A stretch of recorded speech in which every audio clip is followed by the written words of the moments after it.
take a look at first who is in and who is out. That's been confirmed so far. Right there.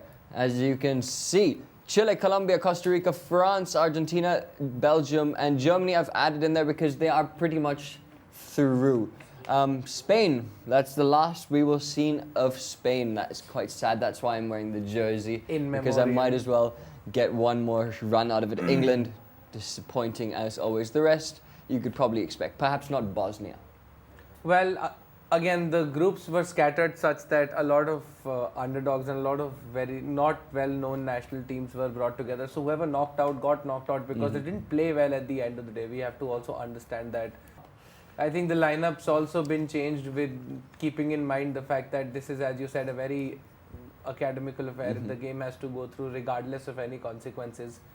So I think he's made the right changes. Vicente Del Bosque with the players who did not feature in the World Cup, getting that last shot of having that Brazilian taste before they pack their bags to Spain. I would have still started Xavi just because it is the last game. There's nothing they can do about it. Koke has a long future ahead of him. He's a bright young player. It's a shame. I hope he comes on as a sub at least later. He deserves it. I think every one of these Spain veterans will, I think, get a taste of the match as it's who's been, along with Arjen Robben, as he pointed out, a very, very important part of this Dutch team's campaign. And he was already the highest all-time goal scorer for the Orange with that hat-trick against Hungary. That was an 8-1 scoreline where he scored 3 goals, 2 for Robben, 2, making him the all-time record Dutch scorer. And, well, you got to give this man some credit considering the same jersey has been worn by someone like Johan Cruyff and Marco van Basten, Dennis Bergkamp. So to him to be at the top of the ladder says more than enough about this man. Have you seen the photo online of the same photo with the Superman cape on? Hence the Super Van Persie. It's awesome.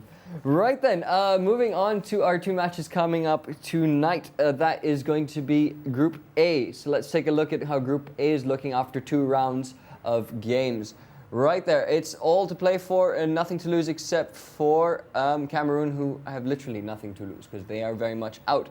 However, if Brazil do lose to Cameroon and Mexico and Croatia is a high-scoring draw, Brazil will find themselves on the short end of the stick and out of the World Cup. So that is an interesting thing.